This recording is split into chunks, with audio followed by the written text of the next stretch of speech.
failure does not have to be fatal. You know, we mentioned how Peter, he failed. Peter failed. But failure does not have to be fatal. You know, one of the things that we often struggle with is that we really think when we fail that we just give up. Just give up. You know, something that often gets said is when we fail, we start to become discouraged. And then we start asking questions that the enemy wants us to ask ourselves, like, why do I even try? I'm just going to fail again. I'm just going to fail again. But you know, in the story, Peter's failure didn't end in a fatality. I mean, that pretty much ruins the story.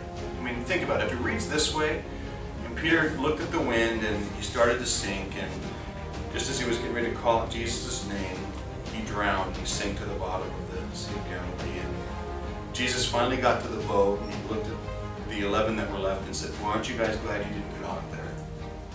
The end. I mean, that pretty much ruins the story, doesn't it, if Peter dies? Yeah, I mean, pretty much, you know, it's pretty much like, wow, you know? But that's not what happened. You know, Peter's failure didn't end up in his fatality. It was a learning experience. It was a growing experience. And the Lord helped him and sustained him. And Peter would end up experiencing incredible victories in his life because this one failure didn't end up being a fatality. And if you look at Peter's life, he would have several other failures. You know, Pastor Wade talked about it. You know, he failed God when he basically, you know, usurped his authority and said, I won't let you die, you know, that sort of thing. He was told, Satan, get behind me. He failed God when he says, I will never deny you, and he did it 3 times. And you can see these kind of failures stacking up, and yet neither of those failures ever ended up becoming a fatality to Peter. He didn't die that way.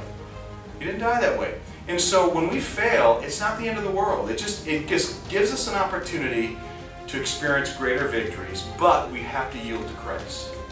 You have to yield to Christ.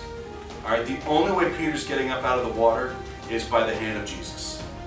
By the hand of Jesus. You know, sadly what we try to do is this, is that when we're walking towards Jesus in victory and we fail, one of the first things that we do spiritually in our lives is we turn around and try to swim back to the boat. That's what we try to do. You know, we try to do it ourselves. And if I could just swim back to the boat, I'll be fine. And in that we're taking on water, we're nearly drowning, we're you know, over our head, we're frustrated for the next 2 weeks or whatever. Peter didn't try to swim back to the boat. What did Peter do? Jesus help me. And he took his hand. So when we fail in trying to serve the Lord, the only opportunity for success after failure is to continue on with the Lord.